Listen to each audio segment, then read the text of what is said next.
It was terrible. I asked the doctor, where's the rest? He said, this is it. This is it. I said, aren't they at the other hospital? He said, there's no other hospital. I said, this is what, you know. Then then it really hit me. With Duncan Edwards still fighting for life in Munich, Bill and Harry returned to a hero's welcome. In our family, he has always been treated as a hero. If it hadn't been for Harry Gregg, there wouldn't have been our family at all. Life's not about heroes. You help where you can. Sometimes you wish you had bloody help and you didn't do it, and you can't make those decisions. In Manchester, the atmosphere was near hysteria. The question was no longer who had died, but why. I was very, very angry about it. I couldn't understand why they were allowed to get on that plane after trying twice to take off. I mean, they were all grown men, they could all speak up, and nobody said anything. I am saying now, if anyone had had the courage to stand up and say, here, this is crazy, wouldn't have happened.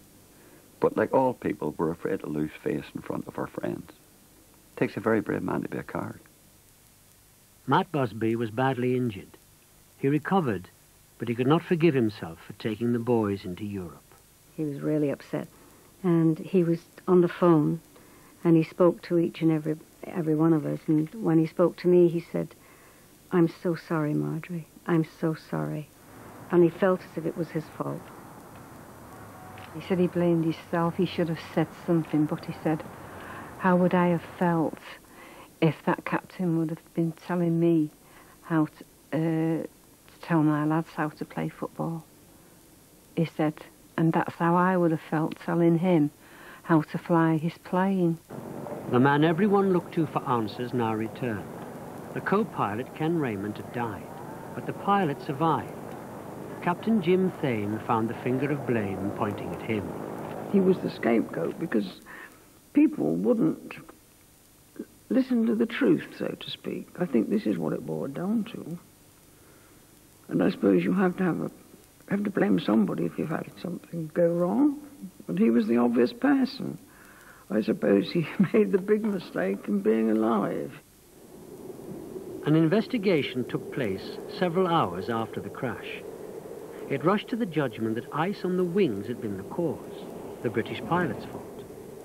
Captain Thane said there was no ice and that slush on the runway was the reason, the airport's fault. His view is now confirmed by one of the first witnesses on the scene. Als ich Captain Raymond befreien wollte, was von innen ja nicht ging, musste ich nach oben auf die Maschine. Ich hatte Gummistiefel an, es gab Schneeregen und ich musste mich auf dem Flieger, Tragfläche und Rumpf, musste ich mich bewegen. Wäre die Maschine vereist gewesen, wäre ich niemals da hochgekommen. Ich hätte mit meinen Gummistiefeln keinen Halt gefunden, ich wäre sofort wieder runtergefallen. Die Maschine, der Rumpf und die Fläche waren nass, aber kein Eis. A lot of people don't really understand that it wasn't the ice on the wings. I think very few people really appreciated that he wasn't to blame and it was the slush that caused the accident. The city that had cheered their young stars off now cried as they came back in coffins. I remember when they brought the bodies home, Wilf took me down to the airport and we watched them bring in, which seems a bit morbid, but you just felt you had to be there. And we watched them bringing the bodies off, which then you realized they were dead. And there wasn't a sound except the wheels on the road. That's all you could hear, and people crying, grown men crying. And that night I was inside the ground. There's a small gymnasium inside, and they turned that into a chapel of rest. And after everyone had gone and left us, locked us inside, this other constable looked at me and there was tears in his eyes. And all night long people were coming to the door, you know, outside, laying flowers and crying and praying. and it was a long, long night. And you know, I could smell the varnish on these coffins, and it's with me today. Whenever I smell new varnish, I think of these coffins in that gymnasium, and seeing them there with tears in my eyes. And when morning came, it couldn't come quick enough, and I could go home and just try to forget it, but I never have. The funeral was like, oh, it was unreal. There were thousands and thousands of people on each side of the road, you know, standing there in respect. That really blew my mind. It was so awesome. I was a pallbearer at Eddie's funeral, and it was my birthday as I walked in. His mother said, "Happy birthday."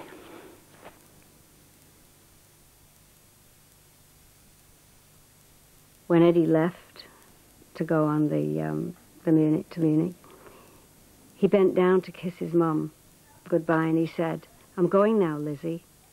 And he bent down, and she said, "Oh, don't kiss me, Edward." She said, "I've got a cold."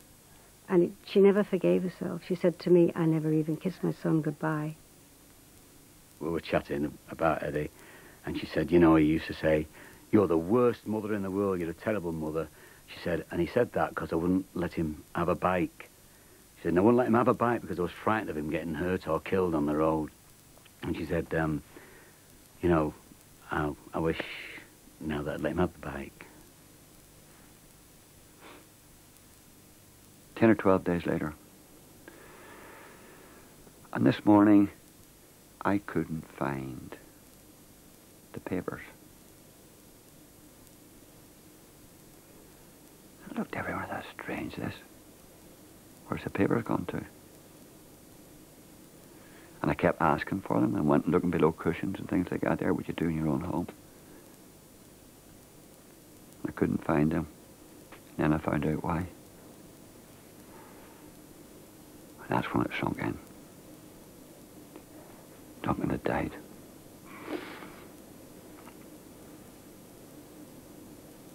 You felt he was the essence, the heart of the whole thing, really. He was, in a way, symbolic of everything that United stood for. And he was a world-class player. He was one of the great players of the world.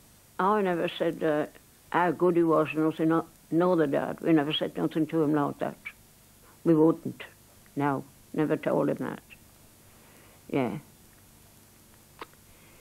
I never told him that I loved him.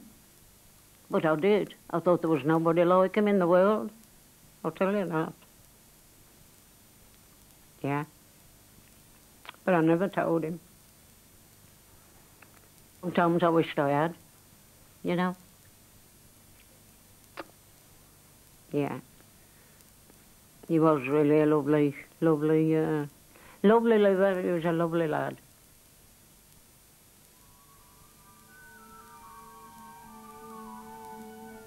People say that you should forget that was 40 years ago, but I can remember it was only like 40 minutes ago. And it was a part of your life that had finished forever, and you'll take that to your grave with you. I know I will, and there's thousands more like me. The most important thing about the Busby Babes, the Red Devils, you call them what you want. They say they would have been the greatest team in the world. Maybe. They say they might have been the greatest team in the world, maybe.